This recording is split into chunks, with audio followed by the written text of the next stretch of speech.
Hola, muy buenas tardes, sean todos bienvenidos al resumen de la semana de Venezuela al día. Ha sido una semana realmente conmovedora, con muchísima información relacionada a la tragedia lamentable que ocurrió en la República Dominicana y también con mucha información que tiene que ver con el futuro de la economía en Venezuela, la migración y todos los temas que tocamos normalmente acá en Venezuela al día. Con todo el gusto del mundo y con todo el equipo de producción trabajando ya para ustedes, Valentina Herrera y quien les habla, Octavio Sazo, estaremos compartiendo lo mejor de la semana. Valentina, buenas tardes. Hola Octavio, buenas tardes para ti, para quienes se conectan a esta hora en nuestra señal de Venezuela al día. Sin duda la noticia de esta semana tiene que ver con esa tragedia en República Dominicana y es por eso que vamos a revivir estas dos entrevistas que tuvimos muy importantes de dos testimonios, el de Carwin Molleja y el de Elianta Quintero, sobrevivientes de esta tragedia que se está viviendo allí en el país de República Dominicana y que todavía está en materia de investigación precisamente por parte de las autoridades. Pero además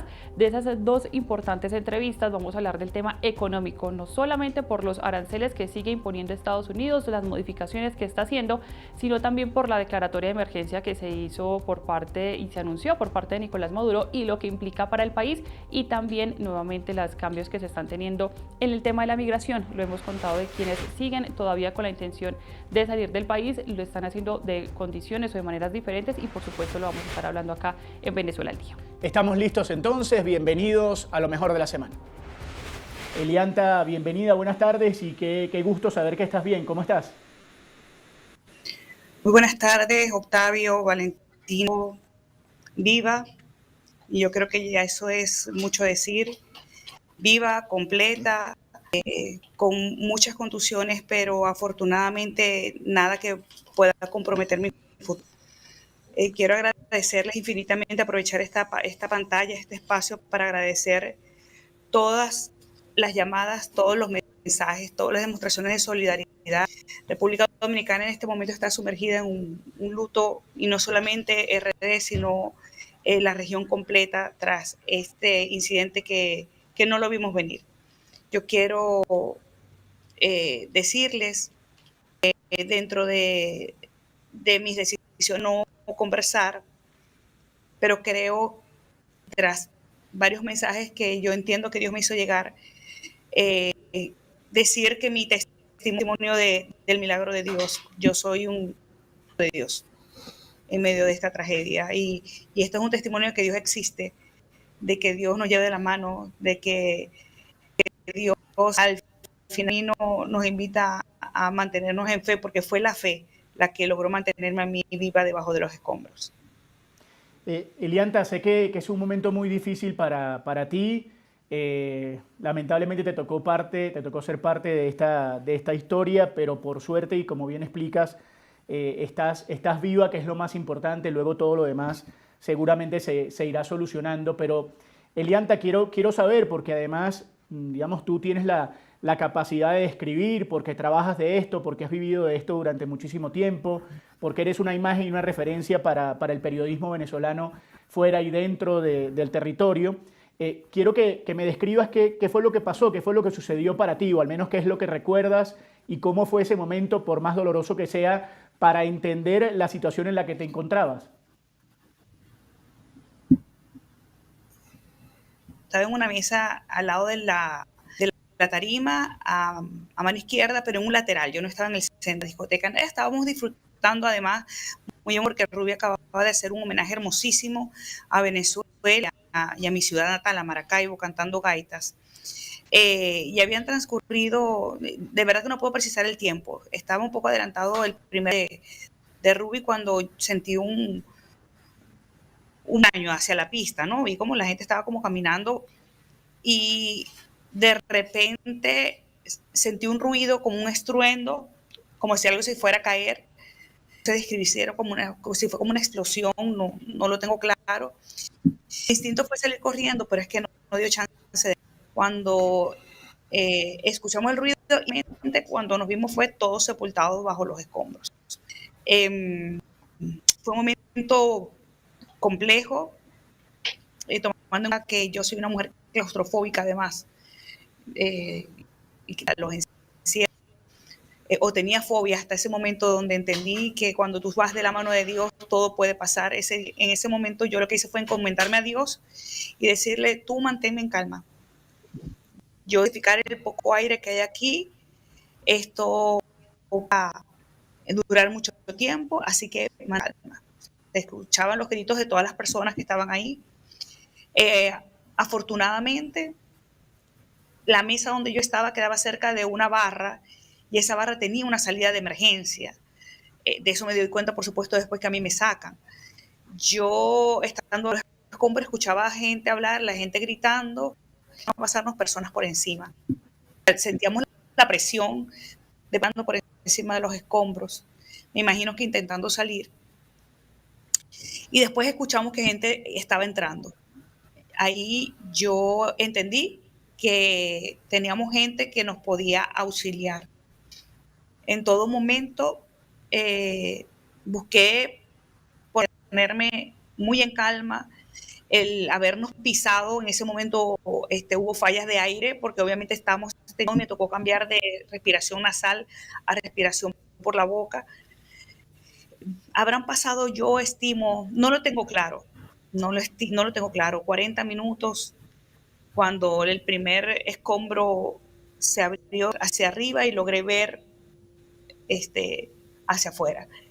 Y dije, no estoy tan abajo.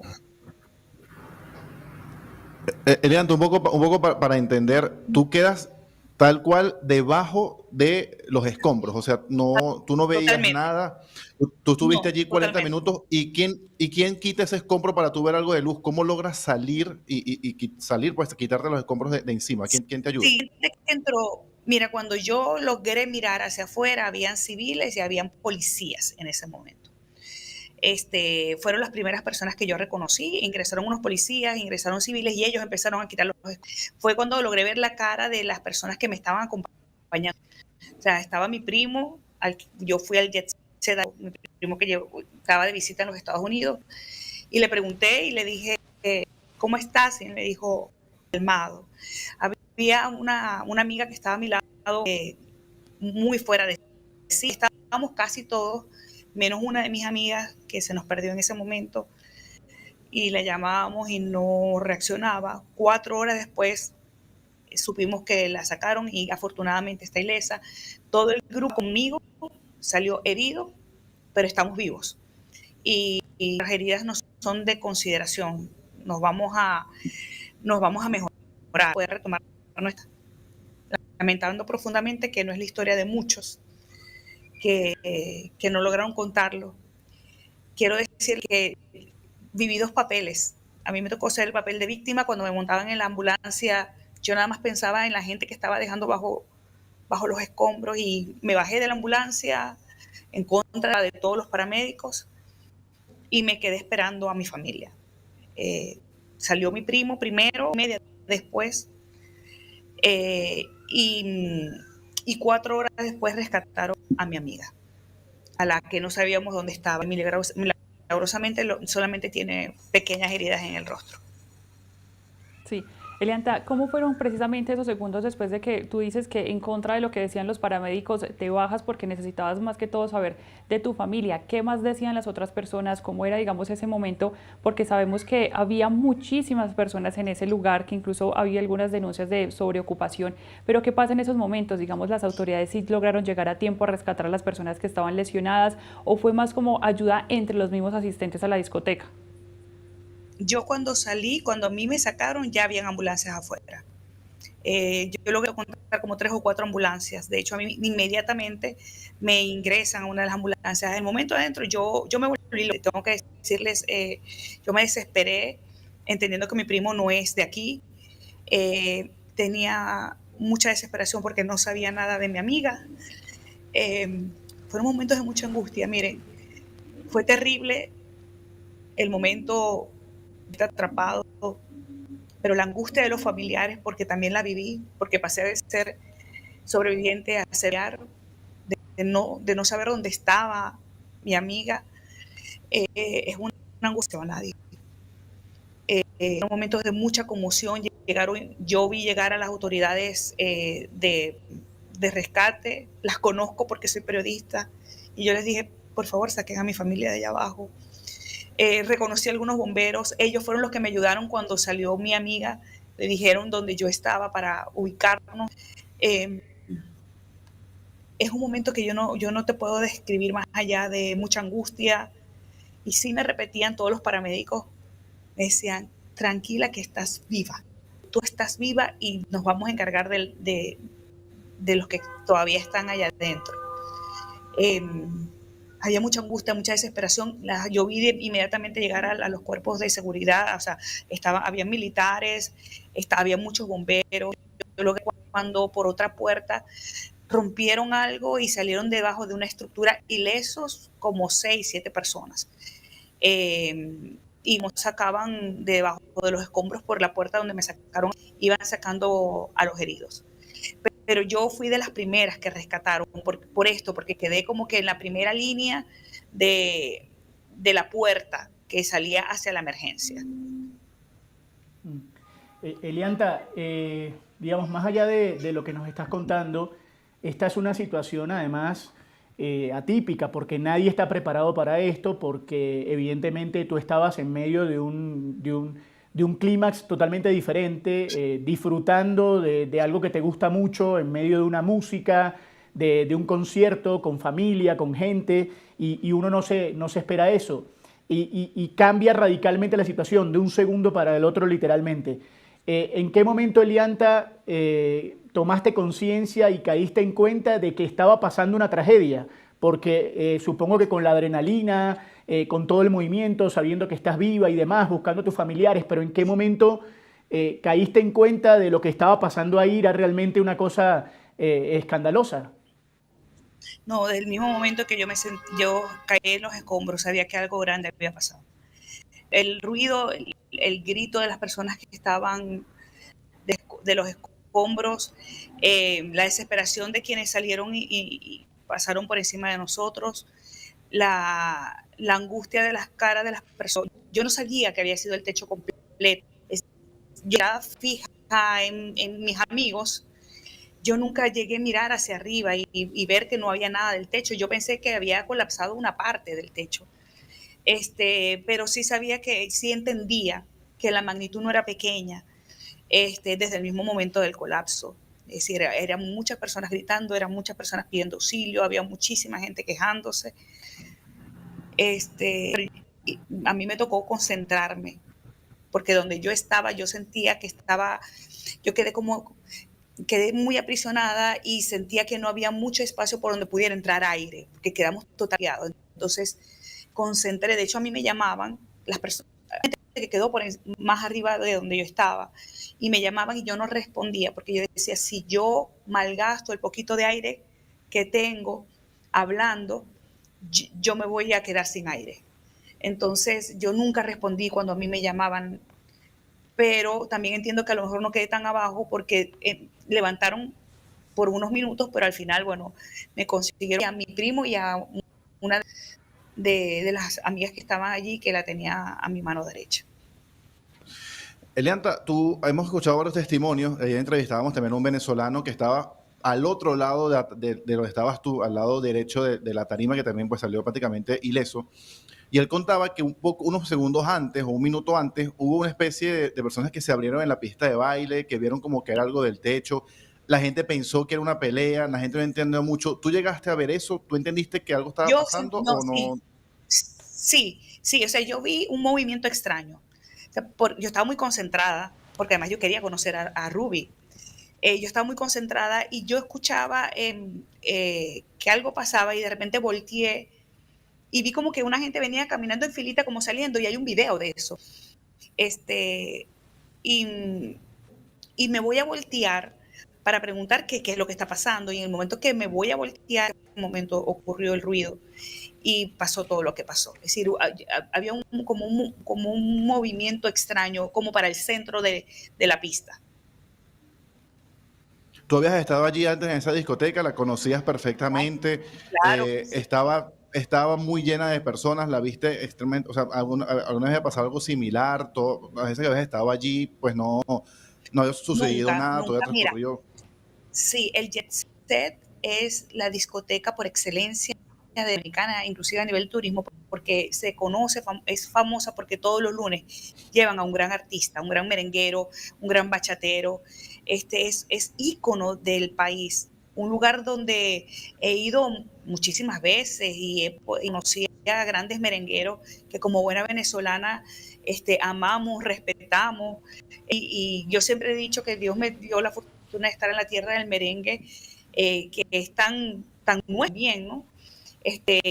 Y yo nunca había visto, yo nunca había sentido un incidente dentro de estas instalaciones que son icónicas. Familia, además, que la ha trabajado durante 52 años. ¿Qué te digo, Santi? No, estando yo allí, yo nunca sentí que mi vida pudiera ir en riesgo. O además, un establecimiento grande. Yo entiendo que la capacidad del aforo es como de 800 personas sentadas. No estaba realmente lleno, estaba lleno, pero no estaba como que a una máxima capacidad. De hecho, yo decía, caramba, pero porque cuando hay muchísima gente, la gente se pone de pie. Y estábamos todos en mesa, había gente bailando, por supuesto que sí, que la pista estaba llena, pero hay conciertos donde había muchísima gente. No era el sold out mayor que ha tenido esa discoteca. Sí, Elianta, dices que, digamos, ya se conocía, digamos, la discoteca, la estructura, todo, desde los administradores, los dueños de ese establecimiento, ¿se han puesto en contacto con ustedes o han recibido algún mensaje más allá del que se ha publicado por redes sociales? Mira, yo tengo oído por parte de los médicos, chequear nada, ver nada. En un momento vi un par de videos y me dijeron, no, los tienes prohibido porque estás muy sensible, yo hoy puedo hablar. Yo no podía, ni quería por respeto a tanto dolor, dirigirme a la gente. Creo que hay gente en este momento que se necesitan y creo que en este momento la región con silencio, pero no tengo mayor información. O sea, es sumergida en tratar de recuperarme. Primera vez tengo que decirles en tantos años de carrera que hago una pausa para no saber, por un tema de salud mental. Es poco lo que sé, es poco lo que... sí tuve un contacto con del Jet Set, se comunicaron de inmediato conmigo, o sea, han estado pendientes, pero yo no tengo información más allá de lo que yo viví ese día y de lo que ha sido para mí estas últimas. Elianta, bueno, una vez que te tienen en la clínica, el parte médico que te dicen, al final te vemos allí con un tema en una mano, obviamente golpes en la cabeza. ¿Qué te dijeron a ti personalmente? ¿Cómo estabas tú pues cuando te evalúa el médico allí en la clínica? Yo primero me llevan a un hospital y después a mí me trasladan a una clínica. En los dos lugares tengo que agradecer infinitamente el apoyo, sobre todo emocional, dieron a los que veníamos del Jet Set. Me hicieron todas las evaluaciones, estoy bien, Santiago. Me hicieron todas las tomografías, el tórax, todo lo que tenía que tomarse en cuenta en momentos como este. Lo único que tengo son golpes, muchos golpes. Es decir, yo ahora estoy semiatada porque no me puedo sentar.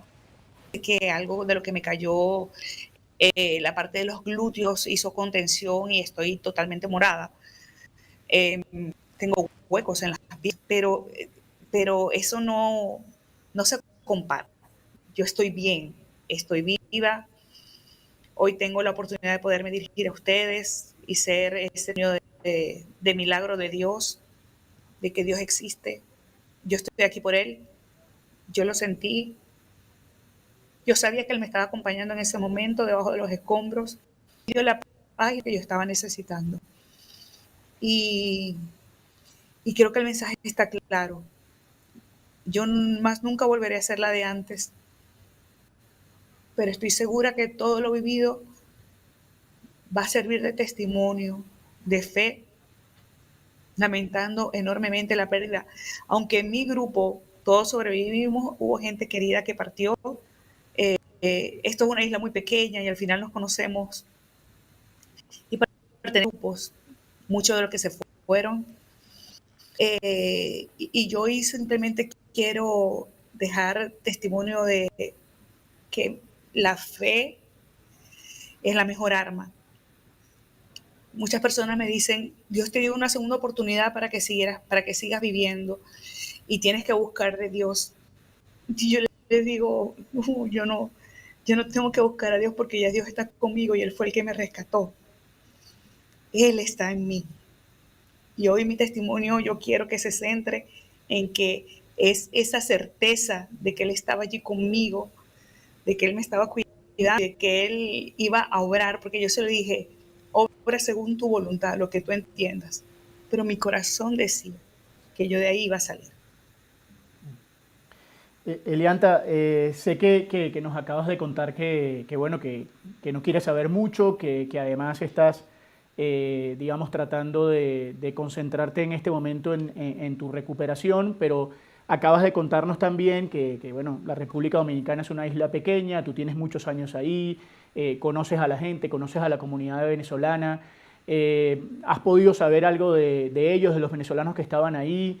De los venezolanos que hoy lamentablemente continúan desaparecidos? Solamente sé que Cheo se fue. De los venezolanos que partieron, Cheo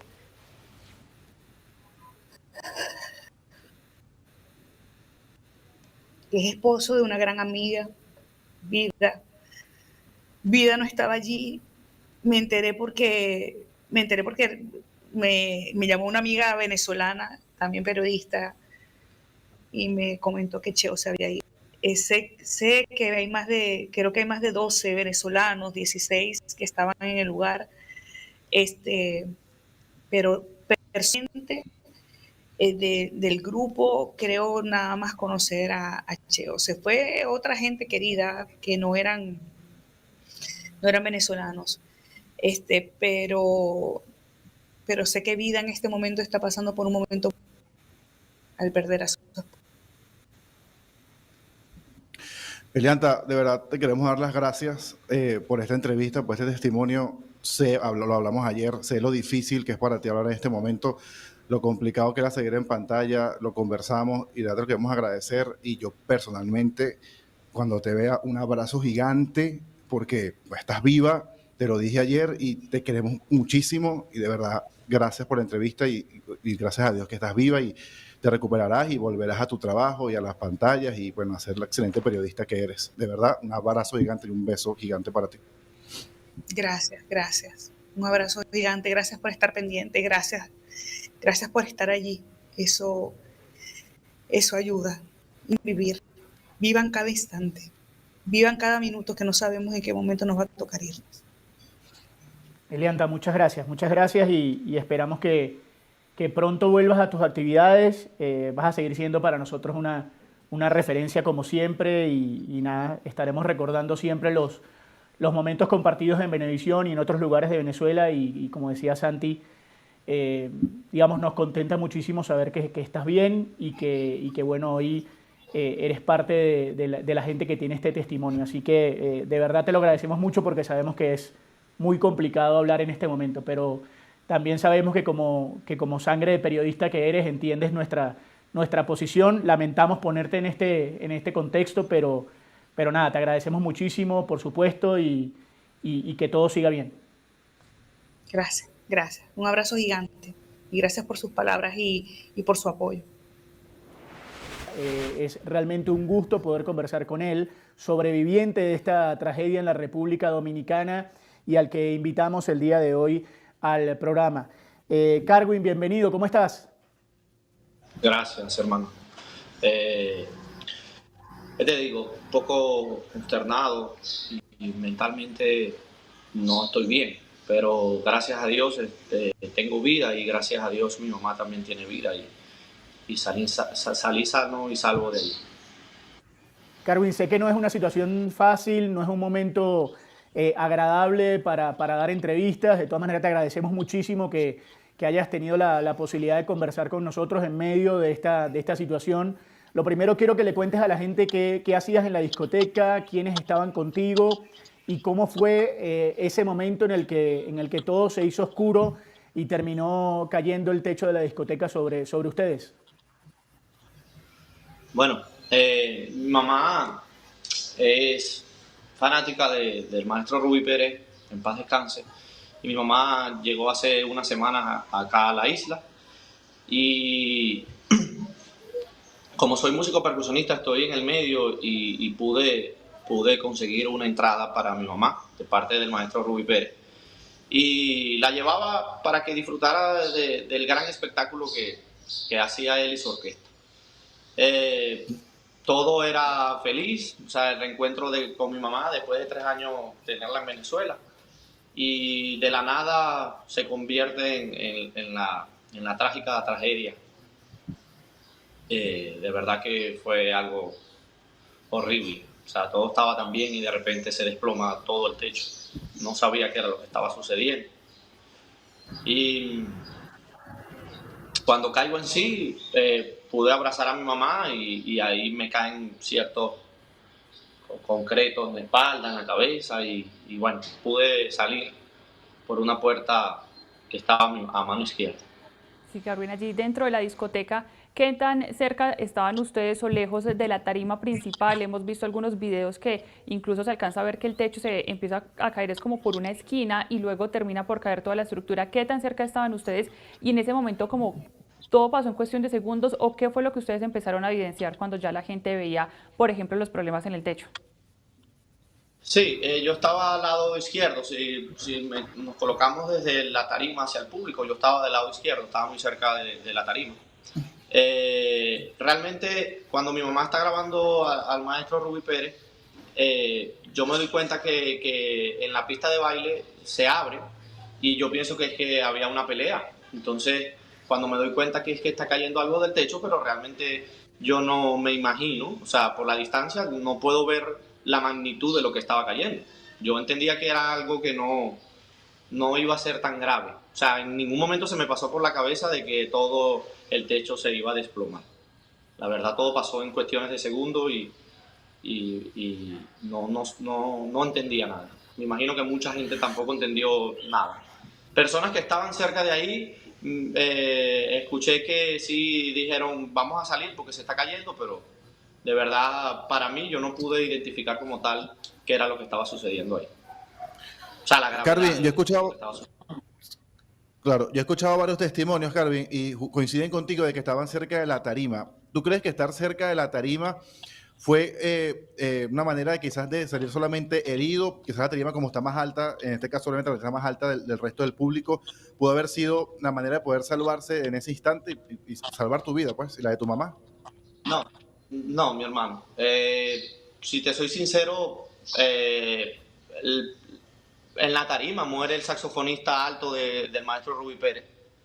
Y, o sea, ¿cómo te comento? Yo estoy vivo por un milagro. Mi mamá y yo estamos vivos por un milagro porque personas me comentaron de que sí, tú te salvaste porque estabas al fondo de la pared y ya no había nada que caía. Tiene lógica, sí. Pero al lado de mí murió una señora. O sea, vi gente enterrada. Si analizamos en la misma tarima, al maestro Fito en la conga, el conguero de Rubí Pérez, no le pasó absolutamente nada. Al güirero tampoco le pasó absolutamente nada. Los trompetistas no les pasó nada, solamente golpes, pero el saxofonista sí muere. O sea, si tú te pones a analizar, los que se salvaron fue un milagro, de verdad. Claro, y te quiero preguntar, cuando entiendes lo que pasa y está todo oscuro y tienes escombros encima y sales con tu mamá, ¿sales por dónde? ¿Otras personas salieron igual que tú? ¿Cómo fue esa salida y cuánto tiempo pasó entre todo se pone oscuro y puedes ir a la calle? ¿Más o menos sabes calcular? Cuando eso sucede, yo ya había tocado ahí en esa tarima. No sabía que del lado izquierdo había una puerta. Yo solamente conocía la puerta principal y la puerta de atrás de la tarima, que es las veces que yo había entrado mucho como músico. Y yo creo que esa puerta se abre cuando cae todo. ¿Aló? Sí, te escuchamos. Sí, te escuchamos, te escuchamos. Ah, discúlpame. Yo calculo cuando yo logro salir, habían como 5 personas, 2 mujeres y como otro hombre ahí, mi mamá y mi persona. Le pasé encima a personas que me pedían ayuda, gente que ya estaba muerta, lamentándolo mucho. Falleció una gran amiga mía también que estaba como a 10 pasos de mí. Y para mí fue muy, muy difícil porque no pude hacer nada, ¿me entiendes? Me sentía muy inútil no poder hacer nada. Es algo que no se lo deseo a nadie, de verdad. Está demasiado horrible todo lo que pasó. Carwin, tú que conocías el sitio, que habías estado varias veces ahí como músico, incluso viendo recitales y habías estado presente en la discoteca. En principio, ¿tú sentías que era un lugar inseguro? ¿Que había pasado algo como para que ustedes sintieran que eso iba a pasar? Porque hay hoy gente y situaciones que dicen que el lugar estaba en mal estado, que incluso en algún momento pudo haber sido negligencia, pero más allá de eso, de meternos en eso, tú que habías estado antes, que lo conocías el sitio, ¿era un sitio seguro o cómo lo estabas viendo? Sí, era un sitio seguro. O sea, imagínate, el Jexé es una discoteca grande donde se presentan grandes artistas. Y yo creo que ninguno, mira, de hecho, yo el lunes pasado yo estuve ahí presentándome con un artista grande dominicano que se llama Sex Appeal y ninguno se va a imaginar que eso se va a caer. La discoteca sufrió un incendio y se rumoraba que la mandaron a demoler y no se hizo. Se debió demoler y volver a construirse y no se hizo. Pero realmente tú no te vas a imaginar que tú estás en un sitio y que se te va a desplomar, o sea, de verdad, hermano. O sea, a nadie se le pasó eso por la mente. A propósito de eso, digamos, de la situación con la estructura, ¿ustedes han recibido alguna comunicación más allá de lo que se ha hecho en redes sociales de los administradores, de los dueños de la discoteca? Ustedes que fueron, digamos, hacen parte de los heridos, ¿han tenido algún contacto con estas personas? Bueno, particularmente a mí no. Y la verdad no tengo información sobre eso. No. Darwin, ¿tu mamá cómo está? ¿Cómo se siente? A ti te vemos bien aquí en pantalla. ¿Tu mamá qué tal salió? O sea, ¿cómo se siente ella? ¿Cómo se encuentra en este momento? Bueno, consternada, o sea, mentalmente está grave, al igual que yo, por la muerte de mi amiga, como ya mencioné. Tuvimos golpes muy insignificantes Muy leves. para la magnitud de la tragedia. O sea, yo tengo golpeada la espalda porque yo abracé a mi mamá para protegerla. Tengo golpes en la cabeza, pero muy leve. Vuelvo y te digo, no tengo ni una fractura. Mi mamá tiene un morado en la pierna porque le cayó piedras en la pierna y golpes por la espalda, igual que yo también. Pero un poquito adolorido, estamos adoloridos los dos, sí, pero nada grave, hermano. Carwin, ¿dónde naciste? Yo nací en Barquisimeto, Estado Lara. Ah, ¿y cuánto tiempo tienes en la República Dominicana? Tengo 8 años, en agosto cumplo 9 años. Sí, porque el acento guaro se te ha perdido un poco. Pero bueno, de Barquisimeto a Estado Lara. Carwin, hoy esta imagen le da la vuelta al mundo, es cierto. Estamos viendo la imagen aérea de la discoteca. Lo que tú nos cuentas es realmente estremecedor. Aquí realmente estamos muy conmovidos por escucharte, por además saber que saliste con vida de ahí. Pero ¿has podido dormir? ¿Has podido descansar? ¿Qué te pasa por la cabeza en este momento, sabiendo además que tenías a una persona como tu mamá y a una amiga tuya que bien describes que lamentablemente fallece? No debe ser un día fácil para ti, pero quiero que me transmitas lo que estás pensando en este momento, lo que te pasa por la cabeza.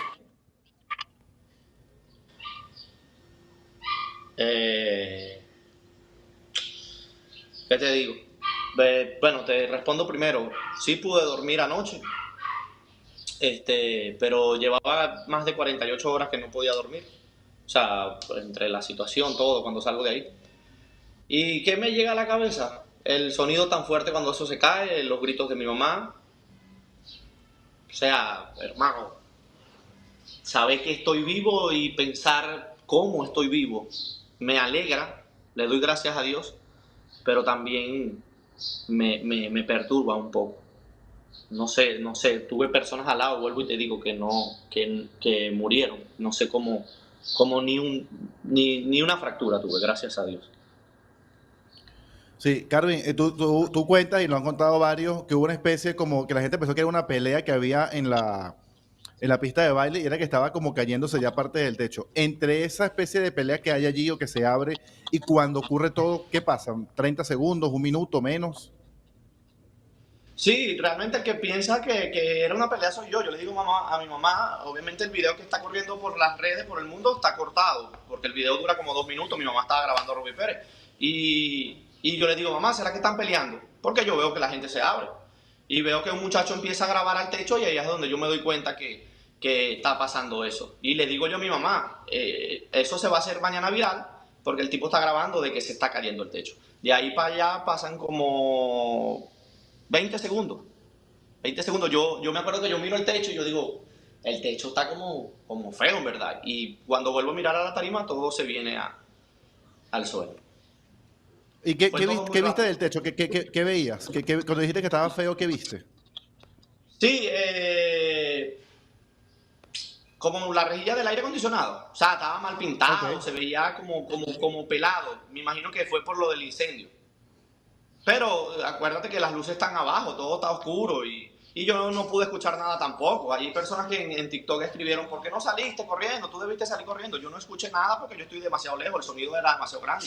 También se rumora que fue una planta que explotó arriba de electricidad y eso hizo que también se viniera abajo, más la vibración. Tantos años, imagínate. O sea, son muchas cosas que en verdad yo a ciencia cierta no sé qué fue lo que como tal que sucedió. Habían personas, me comentaron que habían personas que estaban ahí que sí dijeron, wow, vamos a salir porque se está cayendo el techo. Pero en mi mente no pasó, sal, Carwin, porque se va a caer el techo, ¿no? Carwin, ¿y qué estás haciendo en República Dominicana? Decías digamos, eres músico, estás viviendo en la República Dominicana ya hace algunos años, nacido en Barquisimeto. ¿Qué estás haciendo hoy en la República Dominicana? Yo trabajo con la música, soy músico percusionista y tengo la bendición de Dios de este país que nos recibió los hermanos dominicanos y hermanos músicos que nos han abierto las puertas a todos mis paisanos que estamos acá y tenemos la dicha de trabajar con la música. Me dedico solamente a la música. Carwin, de verdad, no te imaginas cuánto te podemos agradecer este testimonio. Sabemos que no es una situación fácil para nosotros escucharte tampoco. Realmente estamos muy conmovidos. Agradecemos muchísimo que hayas tenido la posibilidad de atendernos, de poder hablar con la gente de Venezuela al día y de que estés bien, de que evidentemente estés bien, más allá de los golpes, de la situación, de lo que pasó, de tu amiga, de tu mamá, que hoy tengas la posibilidad de contarlo ya es una ganancia total. Así que desde acá, desde Venezuela al día, te mandamos un abrazo con muchísimo afecto. De alguien criado en Barquisimeto te mando un fuerte abrazo también, así que espero que la vida te ponga rápidamente en un mejor lugar y que todo esto pase rápidamente para que puedas seguir con tu vida y con tu música. Muchísimas gracias, te lo agradecemos. Gracias, hermano, gracias. Bendiciones. Casi el 50% de la población que hoy queda en Venezuela, más allá de esos números, 7, 8 personas que aseguran que son ya casi 13, 14 millones de venezolanos por fuera, y por eso es un estudio muy interesante para compartir. Edward, bienvenido, muchísimas gracias y gracias por estar con nosotros acá en Venezuela al Día. Sí, saludos a ustedes y a Venezuela al Día, si me escuchan perfectamente. Santiago, Octavio, saludos por aquí. Perfecto, Sí, te en escuchamos efecto, perfecto, Edward. quería hacerles mención, y Valentina, quería hacerles mención a que este estudio de datos de noticias se efectuó a un promedio de casi 1.800 muestras en todo el país, en todos los estados, ¿no? Con una proporción interesante de hombres, mujeres y jóvenes. Y venimos haciendo desde hace 4 años una medición todos los meses de cómo es el comportamiento del venezolano, qué siente, qué piensa, porque todos los estudios de opinión, como ustedes saben, se basa pues en una fotografía del momento, ¿no? Y nos llamó la atención de que en el mes de marzo, cuando hicimos el estudio de marzo, ¿no? Medimos nuevamente la variable de emigrar, ¿no? Y la variable política que siempre ha estado, ¿no? Siempre está la variable de liderazgo, siempre está la variable económica, siempre está la variable de migración, la teníamos, pero no la habíamos enfocado en hacerle un estudio cronológico de cómo se ha comportado el venezolano. Notamos que un 46,5% de los que están en Venezuela, estamos hablando de casi 20 millones de personas, o diría 19, 20 millones, y recordemos que han salido casi 8 millones, como lo decía Santiago. De esos 20 millones que quedan en Venezuela, estaríamos hablando que un 46,5% estaría evaluando irse del país. Esto llama la atención porque por primera vez tú no te quieres ir de Venezuela, o los venezolanos no se quieren ir del país por las razones que decía Santiago en momentos determinados, que fue la escasez, que fue en el 2017, 2014, que no se conseguía ni azúcar, harina, pan, ni productos que se hacían y se producen en Venezuela. Después vino también otra etapa fuerte de migración, que fue en el 2018 y 19, producto también de los apagones en el 2019, Santiago, ustedes lo recuerdan muy bien. Venezuela se apagó casi por un año, se apagó por casi una semana, y un año consecutivo de apagones en las ciudades que todavía se siguen viendo en una escala, en menor escala por falta de mantenimiento, y eso generó que 4 millones salieran entre el 2018 y 2019. Imagínense ustedes que hoy uno de cada 4 venezolanos lo está pensando en irse del país. ¿Qué nos llama la atención en este estudio reciente? Que en aquel momento la emigración era, bueno, donde agarro en mi maleta, para allá me voy. Si tengo familias en Colombia, me puedo ir a Colombia. Si tengo familias en Perú, me voy a Perú. Y la emigración venezolana, para los que habitan en Venezuela, se hizo muy común en que se iba para donde habían amistades. Muchos venezolanos en el 2017-18 dijeron, no, es que nos vamos a vivir a Perú. Y tú decías, Perú no, es que en Perú se vive bien. Y luego hubo pues una saturación de la población emigrante en Perú, como la ha habido pues en Colombia. Evidentemente la de hoy, que estamos notando nosotros y la que estamos evaluando en este momento, es una población que quiere emigrar con algo más de precaución, de información, de preparación silenciosa para dónde tiene que ir, ¿no? Sí, Eduardo, en esa medida, Y esto es justo interesante. quería preguntarte eso porque, digamos, aquí cabe el término planeación. Aquí, digamos, es una migración mucho más planeada. Correcto. Quizás incluso ya la gente sabe en cuánto quería irse. ¿Ustedes qué encontraron? ¿La gente quiere irse o, digamos, sabe que va a irse, pero lo va a hacer en el corto o en el largo plazo? ¿Y qué condiciones van a cambiar? Lo que veíamos en esa migración antes es que se exponían a muchas vulnerables, digamos, a ser mucho más vulnerables a que se, digamos, violaran sus derechos humanos, a muy malas condiciones. Pero ¿qué cambia ahora que esa migración pueda ser mucho más planeada, incluso con fechas, con destinos, con algo con mucho más precaución? Bueno, como tú acabas de mencionar, cuando nosotros preguntamos eso, el 13,3% lo haría en los próximos 3 meses. Es decir, tengo un plan de irme hacia dónde. Bueno, ese 13,3 quizás tenía previsto irse a los Estados Unidos y ya ve que con las medidas del gobierno de Donald Trump, pues le impiden deportaciones, TPS anulado, no hay paro humanitario. Entonces ya los Estados Unidos no es la primera opción para emigrar de los venezolanos, que lo fue en algún momento determinado, y de segundo siempre estuvo Colombia. Hoy el destino de los venezolanos en tal caso de emigrar es España. Y España estamos hablando que un 23,4% dice, bueno, yo me voy a España porque, bueno, tengo más acceso a tener los papeles o a tener el asilo o tener prioridades de atención inmediata que impliquen, pues, parte del gobierno en darte hospedaje hasta que tengas tus papeles, pero es lo que generalmente está buscando la gente. O sea, busca mayor información donde puedes tener mayor acceso a tener tus papeles en regla para trabajar. El segundo sigue siendo Colombia, con 15,2%. Se imaginaron ustedes que ya hoy ustedes, pues, en Colombia, pues, agradecidos de paso con toda la atención que tenían en años anteriores hacia los venezolanos en el gobierno de Iván Duque, y que se reflejan en diferentes estudios también de opinión, que se insertó rápidamente en el mercado laboral, pagan los impuestos, la mayoría de los venezolanos sacando ese grupo que ha sido de terror para toda Latinoamérica, como es el Tren de Aragua. Y de tercera opción está Estados Unidos, lo que yo les mencionaba. Lo que pasaba a ser de primero ahora pasó a ser de tercero, y está Chile y Argentina como opciones. Argentina, que ha brindado en el periodo de Javier Milei, también está brindando muchas opciones para los venezolanos y vuelve a ser una opción viable vivir en Argentina. Yo quiero decirles algo. Esto es una fotografía de hace 3 semanas. Es decir, esta fotografía de por qué quieres emigrar, te das cuenta que en junio del 2024 era el 37%. Después, en septiembre del 2024, subió a 40%. ¿Qué pasó allí? Evidentemente, pasó el proceso electoral del 28 de julio, que gana Edmundo González Urrutia, que Maduro no reconoce el triunfo, que terminan robándose una elección y evidentemente, pues, la esperanza comienza a bajar, a disminuir. Hay más de 2.000 detenciones que llevaron a la gente, pues, a quedarse en su casa y a protestar menos. Eso te quería preguntar. Nuevamente, Disculpa, eso quería preguntar justamente ese tema. El chavismo tiene 25 años en el poder. Es decir, cuando empezó la migración en 2014, el chavismo estaba en el poder, Nicolás Maduro era presidente. 14, 15, 17, 18, 20, año 2025 sigue estando Nicolás Maduro. ¿Por qué ahora crees tú lo político está en primer lugar y no lo económico? Si la crisis económica igual se mantiene y el chavismo también. O sea, ¿qué pasó que varió allí como el peso, que ahora es más peso político que económico?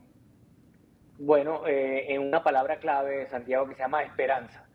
Es decir, hay hoy menos esperanza en que se salga de Maduro. O sea, la gente tiene confianza en María Corina Machado, que ha disminuido, por supuesto, en los últimos meses, desde el mes de diciembre hasta el mes de hoy, quizás ha bajado unos 7, 8 puntos. En nuestra encuesta, en nuestro estudio de opinión, eso es representativo, pero sigue siendo la líder indiscutible.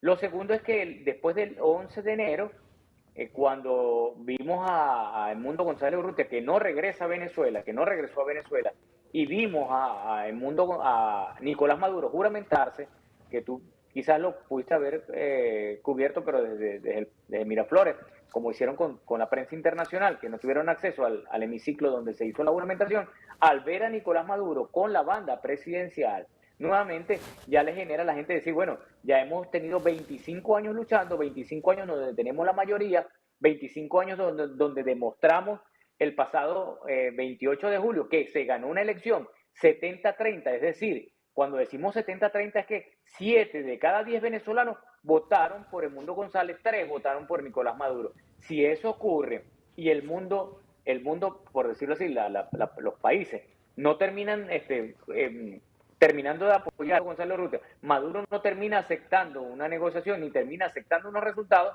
entonces viene la palabra esperanza. Hoy hay solo 13% de esperanza en esos venezolanos de que sí se pueda lograr el cambio en Venezuela con Edmundo González, con Nicolás Maduro, y que Edmundo González Urrutia pueda regresar al país y ser el presidente en ejercicio electo por los venezolanos. Eduard, en ese análisis y ese estudio que hacen, ¿pueden también ver el estatus económico de esta gente que quiere emigrar? Lo digo por entender, en medio de esa planificación que decía Valentina, que bien nos explicabas, que puede ser una migración mucho más pensada que en algún otro momento de este éxodo masivo, como para entender también las características de la gente que hoy en principio planea migrar, porque no es lo mismo las migraciones masivas por el Darién, en otras circunstancias, que gente que quiera migrar bajo una estructura económica diferente. ¿Eso también lo tienen medido? Sí, figúrate que lo acabas de decir, Octavio, interesante, porque esa emigración del Darién se llevó a cabo mucho en el 2019, 2020, o 2020 no tanto, 2021, luego de la pandemia. La pandemia, evidentemente, nadie podía salir de los países, que fue el 2020, pero 2018 y 2019 hubo una emigración masiva de venezolanos, 4 millones. Luego vimos esas fotografías y la hemos visto reseñadas en el 2022, 2023, no tanto en el 2024 por las medidas que adoptó Colombia, y dejó de ser de interés emigrar. ¿Por qué? ¿Por qué ocurrió esto? Bueno, porque el que se fue por el Darién, pues era el de muy escasos recursos, que decidió decir, mire, yo antes de morir me voy. Y esa medida pues la tomaron hasta en grupos familiares, en grupos de amigos, en sectores. Por ejemplo, yo les voy a comentar algo. Hay un estado importante en Venezuela que se llama el estado Zulia, fronterizo con la Guajira colombiana. El Zulia emigró aproximadamente más de 1.200.000 personas, se han ido de un estado que era productor petrolero, que era productor ganadero, que era productor agropecuario y que mantenía una economía estable para emigrar. Bueno, ese estado con mayores apagones de luz, con incidencias de grupos criminales, con cierres y expropiaciones de empresas, bueno, ese estado fue uno de los estados donde mayor gente emigró del país, el estado Zulia. ¿Hacia dónde emigró? Bueno, hacia Colombia. Hoy tienes una inmigración que es preparada, que se está preparando a decir, mire, yo soy profesional, como ya salieron muchos profesionales, me quedan unos recursos donde puedo vender el vehículo, donde puedo de pronto vender el apartamento, donde puedo llegar a casa de un familiar y donde ya mi esperanza por seguir en Venezuela ha llegado a su fin. Entonces es una población que diría yo de clase media hacia baja, porque bueno, como ustedes verán, ya la clase media en Venezuela ha ido disminuyendo, no hay fuentes de empleo, no, el salario mínimo no te alcanza, ustedes lo saben muy bien. Entonces, bueno, es una clase que dicen, bueno, antes de seguir acá esperando algo que no va a ocurrir, porque Maduro parece atornillado al poder, yo prefiero salir del país, pero irme a un estado o irme a una nación donde tenga facilidades, por lo menos en esto de emigrar, que siempre es un proceso muy traumático emigrar. Eduard, tenemos el informe en la mano y es realmente llamativo, poderoso. Uno se encuentra con cosas que realmente llaman mucho la atención con respecto a lo que están consiguiendo, y una de las cosas también que me llama la atención está en las diferencias por género, que han podido establecer incluso hacia dónde quieren ir las mujeres o hacia dónde quieren ir los hombres, ¿no? Bueno, ahí tienes tú, por ejemplo, en la diferencia por género, las mujeres, mayor inclinación por España, el 27%, Chile el 11%, Argentina el 11%, los hombres priorizan Colombia el 25%, España 21% y Estados Unidos 11%. Figúrense ustedes que las mujeres, que son el sostén de familia en nuestras sociedades, en esta data de mujeres donde quieren ir, notan ustedes España de primero, Chile de segundo, Argentina de tercero, no notan Estados Unidos. Es decir, la madre venezolana hoy teme a pasar más roncha en los Estados Unidos que quizás pueda pasarla en España o que quizás pueda pasarla en Argentina. Es como más analítica, como en todos los casos y en toda la familia, y seguramente en la familia colombiana sí. El poder de la mujer y el poder de decisión de la mujer es clave en la toma de decisión. Entonces las mujeres se están inclinando más en irse en España, Argentina y Chile, que son dos países, no tanto Colombia, como lo ven los hombres. Quizás los hombres lo están viendo como más apegados a la familia, más pegados, quiero estar más cerquita de la casa, por si acaso algo cambia, me regreso de nuevo. Pero en sí, lo que está ocurriendo es que la esperanza que significaba el cambio, Maduro está logrando que suba el desánimo y que suba el nivel nuevamente de buscar otro nuevo destino para forjarse y para hacer familia. Eduard, la última. ¿Tienen también algún porcentaje con respecto a qué papeles tiene esta gente que va a migrar? Porque me llama la atención que el 21% de las mujeres, por ejemplo, quiera ir a España, supongo que con algún tipo de pasaporte europeo o no necesariamente. No, figúrate que hasta ahora no, hasta ahora porque cuando tú dices, bueno, voy a emigrar, tú empiezas a buscar, ¿no? No agarras el mapa y dices, bueno, Sí. me voy a ir a Groenlandia, no, a Groenlandia no me voy a ir a Dinamarca, no. Entonces, primero es el idioma, ¿no? Entonces tienes la primera es que hablas español. Segundo es a dónde ya no me puedo ir, que ya es una decisión de decir Estados Unidos ya no puedo ir por el momento. Tercero es Colombia, con todos los que se han emigrado a Colombia, les dicen también en familia, mira, la cosa en Colombia no es que esté muy fácil tampoco, ¿no? Es difícil, Colombia, mucho mejor que Venezuela, pero también es difícil estar en Venezuela. Entonces, bueno, busca la opción de España porque, bueno, piensa en que en España no vas a tener una visa a la cual tienes que solicitar para llegar allá, llegas al aeropuerto.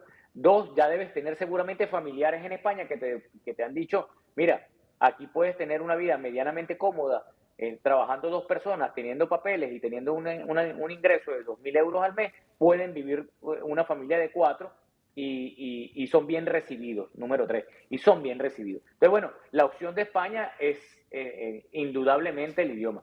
La otra opción que lo ven las mujeres es Chile y Argentina. Por supuesto, tengamos claro que también en Chile han habido hechos, Sí. yo no sé si en Colombia también se registraron hechos de xenofobia, pero Argentina también está dando una prioridad en materia con el presidente Javier Milei de solución o de darte agilidad a tus papeles y a tener una legalidad rápida para poder insertarte en un mercado cuando tienes pues un título profesional académico que te permita pues tener una participación mucho mayor que no tenerla. Edward, muchísimas gracias. Muy completo el informe y la verdad es que ha sido muy bueno saber y conectarte para poder entender cómo es el futuro y cómo se ve el camino del venezolano que quiere salir del país. Así que muchas gracias. Gracias a ti, Octavio. No va a ser un camino como el del Darién, se los aseguro, pero será un camino que evidentemente si no se toman medidas al respecto, si no hay un cambio de sistema en Venezuela, si no hay una presión mayor de los países hacia Nicolás Maduro que lleve a una negociación en caso tal, evidentemente pues estamos en presencia de una posible ola migratoria que afecta a Colombia, que afecta a los países del continente, y estoy seguro que los venezolanos con un cambio de régimen regresaría a su país a volverlo pues a activar. ¿Qué significa esta decisión entonces de poder deportar a los venezolanos bajo esta ley? ¿Qué va a cambiar? ¿Cómo lo podemos tomar este tema de acuerdo a esta decisión entonces de la autorización de deportación de estos venezolanos? Mira, como sabemos, esta decisión de la Corte Suprema está dándole el privilegio a la administración y al presidente de determinar cuándo el país se encuentra bajo amenaza de guerra. Entonces, bajo esta decisión, el presidente tiene la libertad de utilizar esta acta de guerra y determinar que esta situación que se dio de ciertos miembros de gangas venezolanas que entraron a los Estados Unidos por la frontera, esto puede ser considerado como una invasión de guerra. Esta parte de la decisión favorece a la administración del presidente Trump porque le da este tipo de autoridad. Ahora, más importante que esto, creo que es la decisión, la parte de la decisión de la Corte Suprema, en donde queda pautado que si más el presidente tiene autoridad para deportar, no puede hacerlo sin que estas personas tengan el derecho a presentar una defensa. Ya sabemos que bajo la Constitución de los Estados Unidos, todas las personas dentro de los Estados Unidos tienen el derecho de defenderse contra cargos, ¿ok? Entonces, se les está dando a estas personas el derecho de defenderse, el derecho de recibir notificación de deportación, de presentar defensa, de alguna manera explicar si son o no miembros de estas gangas. Y creo que esto es muy importante porque significa que el gobierno no podrá deportar a nadie sin antes darle a uno por uno la oportunidad de presentar sus casos. Y como sabemos, esto puede llevar tiempo, estas personas puede que se mantengan detenidas, pero sin embargo tendrán esta oportunidad de presentar sus defensas. Así que creo que es muy importante, de alguna manera no justifica la deportación masiva de personas, no solo venezolanos, porque comenzó la administración con los venezolanos, pero esto puede ser extendido a cualquier otra nacionalidad que la administración de pronto pueda sentir que ha invadido a los Estados Unidos. Entonces creo que es muy importante que tengan el derecho de defenderse frente a las cortes. Sí, abogada, en medio de, digamos, de esa preocupación que había por las deportaciones masivas, ¿cuál es entonces la recomendación para los migrantes, no solo los venezolanos, sino quienes estén allí, digamos, de una forma irregular? ¿Qué documentos deberían tener a la mano? ¿Qué información deberían tener a la mano? ¿Cuál debe ser, digamos, ese proceso que deben seguir ante tantos cambios en las diferentes órdenes judiciales y ante la insistencia del gobierno de hacer estas deportaciones? Mira, tenemos varias regulaciones funcionando a la misma vez. Tenemos la revocación del programa de parol humanitario que fue extendido para Cuba, Venezuela, Nicaragua y Haití, y estas personas tienen hasta el 24 de abril para abandonar el país si no tienen una causa legal para permanecer en el país.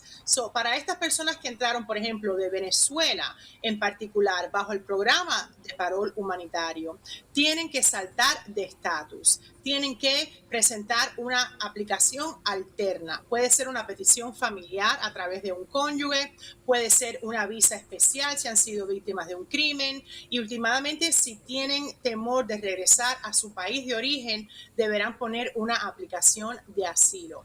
La regulación dice que las personas que no tengan causa legal para permanecer dentro de los Estados Unidos son los que deben abandonar el país para el 24 de abril. Pero causa legal puede ser cualquier petición pendiente.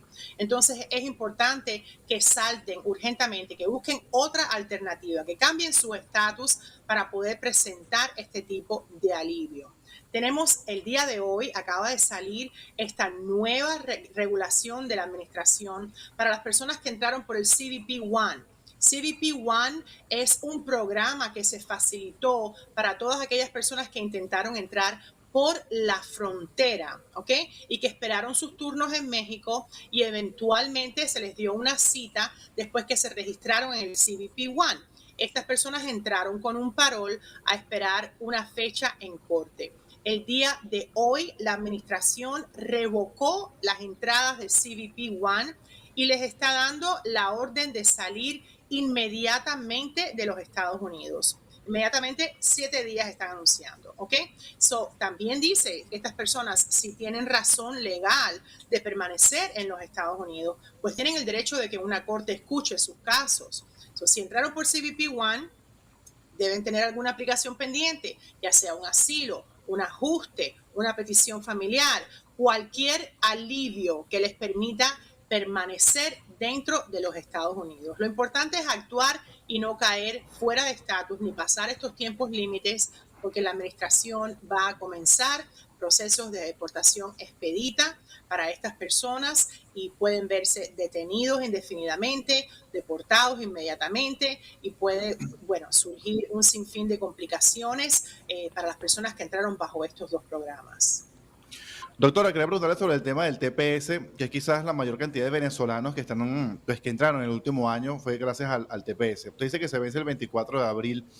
¿Ese día se vence y ese día deben salir o les da un chancecito más? Y la segunda pregunta que va enlazada con esta es, ¿están a tiempo de cambiar ese estatus hoy que es 8 de abril?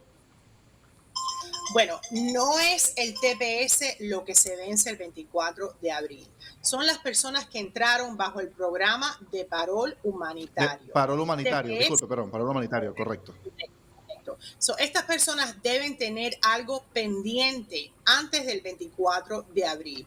Incluso esta regulación, de la manera que lo estamos leyendo legalmente, esta regulación está en conflicto directo con otras leyes que tenemos dictadas por el Congreso y por nuestras actas de inmigración, en donde las personas pueden poner una aplicación de asilo antes del año de entrada. Ciudadanos americanos tienen derecho a pedir a sus cónyuges, a sus padres, a sus hijos menores de 21. Estos son leyes que están en conflicto. Pero si alguien califica, si alguien está en esta situación y califica para alguno de estos beneficios alternos antes del 24 de abril, es mi recomendación que sean sensatos y que pongan estas peticiones antes de esa fecha.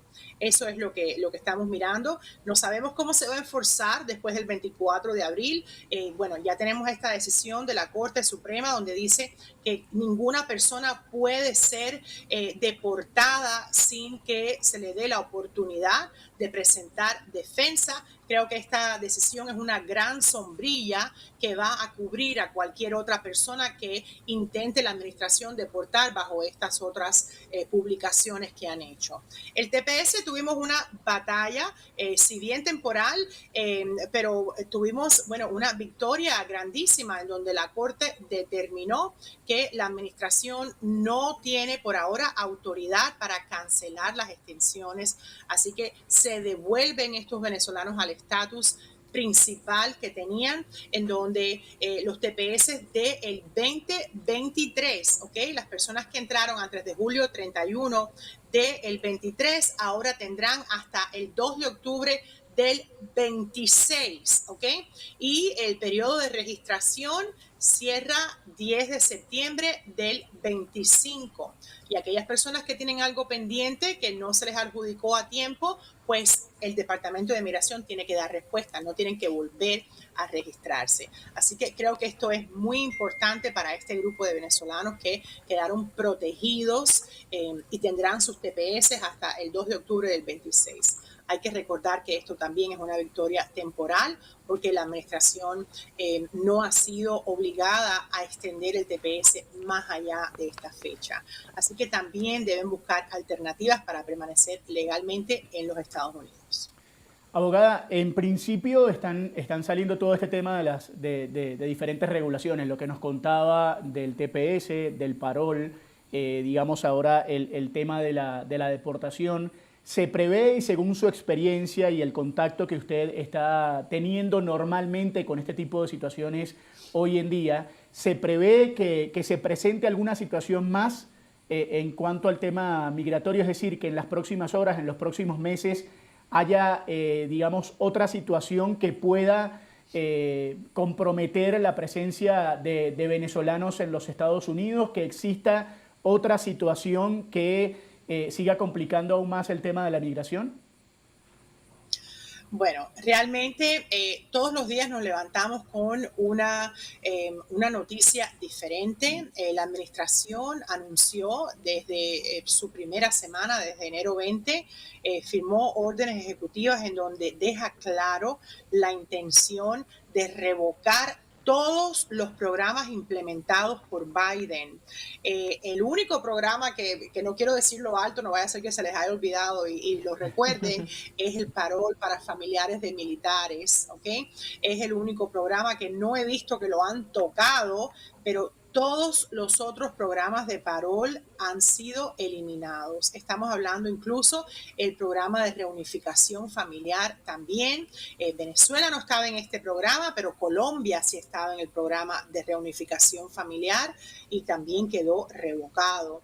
Entonces, el programa de parol humanitario, de reunificación familiar, hoy vimos el CBP-1, esta intención de revocar el TPS también. No me extrañaría que tuviéramos alguna regulación próxima atacando las aplicaciones de asilo directamente, porque ya sabemos que este ha sido un instrumento de refugio para muchas personas que han entrado a los Estados Unidos, pero estamos a la espera de todo. Ya no me sorprende nada, así que hay que estar preparado y no quedarse pautado y dormirse y esperar a que suceda, pues no sé, un milagro, porque realmente estamos viendo que la administración desde el principio ha dejado clara su intención de combatir todo tipo de inmigración. Habrá muchas otras regulaciones que ellos no pueden tocar y que la Corte eventualmente pues no les permitirá cancelar, pero todo lo que tiene que ver con acciones ejecutivas, todo lo que tiene que ver con paroles, todo lo que tiene que ver con discreción, eso sí estamos viendo que está siendo realmente modificado en contra de la comunidad inmigrante que tenemos en los Estados Unidos. Sí, abogada, teniendo en cuenta esa expectativa que en cualquier momento pueden endurecer aún más las regulaciones, ¿qué tan fácil es para un migrante tener esa asesoría legal? Ese respaldo de saber cuál es la herramienta que mejor le funciona, cómo puede, digamos, solucionar los vacíos que tenga en sus documentos. ¿Es fácil acceder a esto o cuáles serían las estrategias que puede buscar un migrante que necesite aclarar su estatus y las dudas que tenga? Claro, mira, tenemos acá, bueno, un gran nivel de desinformación. Tenemos muchas personas que se guían por, diría yo, por los influencers de YouTube, los TikToks, los videos sensacionalistas, por lo que le pasó al vecino, al primo, al otro. Hay fuentes legales de información en donde las personas tienen que acudir para saber exactamente qué pueden hacer, cuál es la mejor posibilidad para sus casos. Y mi recomendación siempre es ir directamente a las páginas del Departamento de Migración, a las decisiones, leerlas directamente también. también. Y bueno, la manera más fácil, diría yo, y alcanzable es consultar a un abogado que se especialice en leyes de inmigración. Hay muchas personas que vienen y tienen la confusión de que un notario les puede dar este tipo de ayuda. Y sabemos de dónde viene la confusión. Normalmente en nuestros países de América Latina, pues los notarios son abogados, licenciados, pero en los Estados Unidos el notario es aquella persona que pasa 4 horas de un curso virtual y le extienden un cuño y solamente puede notarizar que una persona presente está haciendo una firma. Esa es la función de un notario. No son abogados, no están preparados para representar a un cliente, no pueden ir a una oficina administrativa, no pueden ni siquiera firmar sus nombres, no pueden ir a una corte a representar a una persona. Entonces, creo que muchas personas cometen ese error y realmente no es así. Tienen que buscar ayuda de un profesional. Habemos muchísimos abogados que ofrecemos consultas completamente gratis. Y siempre, bueno, la idea es educar a nuestra comunidad para que puedan tomar la mejor decisión. Pero sí, bueno, siempre ir a fuentes de información oficiales. Eso creo que es la mejor guía para que una persona pueda, pues, resolver su situación legal en los Estados Unidos. Doctora, quería preguntarle en su experiencia como abogado, obviamente, ¿cree usted que en este momento Estados Unidos es un país seguro para el migrante venezolano? Bueno, Estados Unidos nunca, diría yo, nunca ha sido un país seguro para ningún inmigrante, porque realmente incluso los residentes permanentes pueden perder la residencia bajo muchísimas circunstancias. Entonces, creo que más bien, independientemente de cuál sea el país de origen de la persona, es muy importante que sigan las reglas, que cumplan con las regulaciones, que las personas de alguna manera se involucren en la comunidad, en la sociedad americana, que muestren que es su intención obedecer y honrar las reglas de los Estados Unidos. Tenemos personas que vienen a los Estados Unidos y realmente pues no es su intención respetar nuestro país, respetar nuestras leyes y no tiene nada que ver con el país de origen. Sabemos que la comunidad venezolana históricamente ha sido una comunidad altamente educada, personas que vienen a trabajar, personas que vienen a aportar a nuestra sociedad, personas que su intención es sacar adelante a sus hijos, a sus familias y desafortunadamente pues siempre tuvimos estos malos grupos de 2 o 3 criminales que mancharon esa imagen y en el pueblo cubano vivimos algo muy parecido con ciertos grupos de inmigrantes que también cometieron muchísimos actos criminales en los Estados Unidos, pero esa no es la naturaleza de muchísimas personas y muchísimas comunidades que vienen a establecerse en los Estados Unidos. Entonces creo que ahora más que nunca la comunidad venezolana tiene que sacar su nacionalidad en alto, tiene que ponerle en alto y la manera de demostrarlo es cumpliendo con las leyes, educándose, sacando adelante a sus hijos, trabajando, poniendo sus negocios, haciendo las cosas que sabemos que siempre han hecho en los Estados Unidos. Y de esa manera, entonces, van a poder borrar esta imagen que la administración ha querido, pues, ensombrarlos con esta sombrilla de criminalidad que sabemos que no representa a la comunidad venezolana. Entonces creo que es muy importante ahora más que nunca que las personas se destaquen a través de su labor, de su esfuerzo, de sus estudios, de sus negocios, de sus aportes financieros, de sus aportes tributarios también. Es importante que lo continúen haciendo y que no se dejen amedrentar por pues, estas imágenes generales que de alguna manera han manchado el nombre de los venezolanos de alguna manera. Abogada, tengo 2 preguntas finales cortas y de nuevo agradeciéndole a usted todo este tiempo que ha estado con nosotros, que realmente nos ha dejado muy claro el tema y la información. La primera de ellas es si Venezuela puede considerarse hoy, o el venezolano, digamos, la persona que tiene esa nacionalidad hoy en los Estados Unidos, si puede considerarse a esa nacionalidad hoy en los Estados Unidos como una nacionalidad peligrosa. Si hoy los Estados Unidos considera al venezolano, yo sé que es muy complicado generalizar y que no se debe hacer, pero si hoy se considera al venezolano como una persona peligrosa en función de los derechos del Estado. Mira, realmente depende de qué comunidad le preguntes, ¿ok? Por ejemplo, yo estoy en Miami y en Miami tenemos muchísimos venezolanos que son realmente emprendedores, personas que son ejemplos de nuestra comunidad, y muchos latinos también conocemos que tienen este tipo de orden en sus vidas. Ahora, quizás si le preguntas a una comunidad, pues americanos que no están tan en contacto con estas comunidades de inmigrantes como lo estamos en Miami, quizás sí, quizás se dejen llevar un poco por los headlines de las noticias y por lo que ha traído, bueno, de la manera que la administración ha querido enfocarlos y generalizar con estas cuestiones de la ganga, de que todos son criminales o sobre el Tren de Aragua, pero yo diría que particularmente sabemos que esta no es la idea general de estas comunidades. Las personas que estamos a diario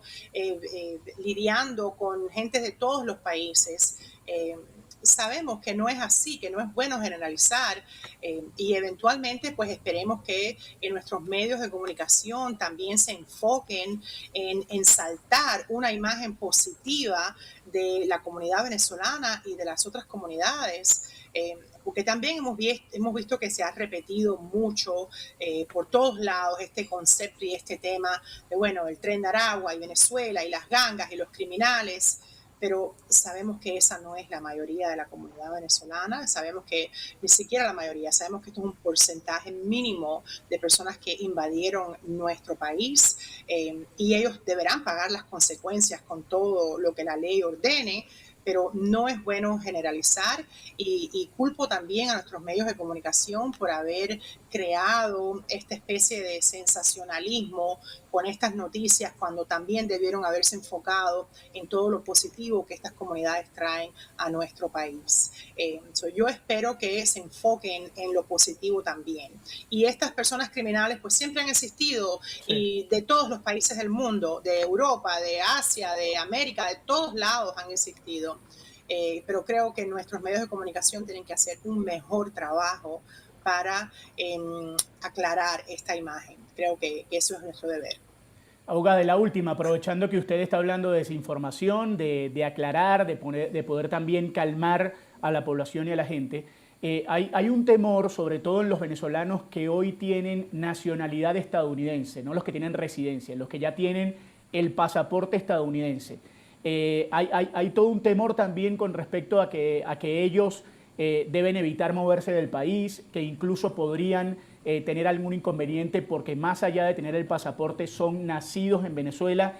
¿Qué se le puede decir a esta gente que hoy en principio, digo, no los residentes, sino los que ya tienen la ciudadanía americana, si se pueden quedar tranquilos o no, o si en principio también deberían estar, entre comillas, resguardados? Los ciudadanos americanos son intocables por las leyes de inmigración. ¿Ok? Existen obviamente ciertas pautas para revisar una ciudadanía, pero tiene que ver con fraude, tiene que ver con fraude a la hora de aplicar y obtener esa ciudadanía. Más allá de eso, y apartando quizás un par de detenciones que puedan haber sucedido por confusión de que eres o no ciudadano americano, ningún ciudadano americano, no conozco de ningún caso ni de ninguno de mis colegas y llevo 20 años practicando inmigración y estamos muy activos en esto que está sucediendo con las deportaciones. No conocemos ningún caso de ciudadanos americanos que hayan sido deportados ni siquiera por educación o porque no les hayan permitido la entrada después que viajan. Creo que están confundiendo un poco esta noticia que surgió acerca de una prohibición de viajes para ciertas personas nacionales de pues, países que están considerados como países países terroristas, y en esta primera fase de países los más graves estaba incluido Cuba y Venezuela. A través de esta noticia que se filtró, pues comenzó a rodar este temor de que personas de estas nacionalidades no iban a poder ingresar a los Estados Unidos. Pero a la fecha de hoy no tenemos nada al respecto, no tenemos ninguna prohibición. Hay que recordar que el Departamento de Migración siempre tiene discreción para inspeccionarlo a la entrada en el aeropuerto, a qué viene, qué va a hacer, cuál es su intención. Eso es normal para los residentes y cualquier otra visa, ¿ok? Los ciudadanos americanos también les pueden preguntar, quizás el oficial le pregunta, ¿cómo te fue? ¿Qué fuiste? Ellos están buscando actos criminales, están buscando contrabando, están buscando tráfico humano, están buscando sustancias controladas, o le pueden hacer esas preguntas también, mas no le van a negar la entrada a ningún ciudadano que tenga doble ciudadanía, no importa de dónde sea, siempre y cuando, para viajar a los Estados Unidos hay que entrar con el pasaporte americano si Claro. eres ciudadano americano. Eso es importante. Doctora, muchísimas gracias, fue muy amable. Y terminamos de esta manera esta edición de Lo Mejor de la Semana, hoy día viernes, con muchísima información que teníamos con respecto al país, a Venezuela y todo lo que está alrededor también de esa lamentable tragedia de la República Dominicana. Llegamos al final de esta edición de Lo Mejor de la Semana. No olviden siempre suscribirse, activar las notificaciones en nuestro canal de YouTube. Estaremos muy atentos, por supuesto, a cada uno de sus mensajes y nos vemos nuevamente el próximo lunes con Venezuela al Día a las 12 del día.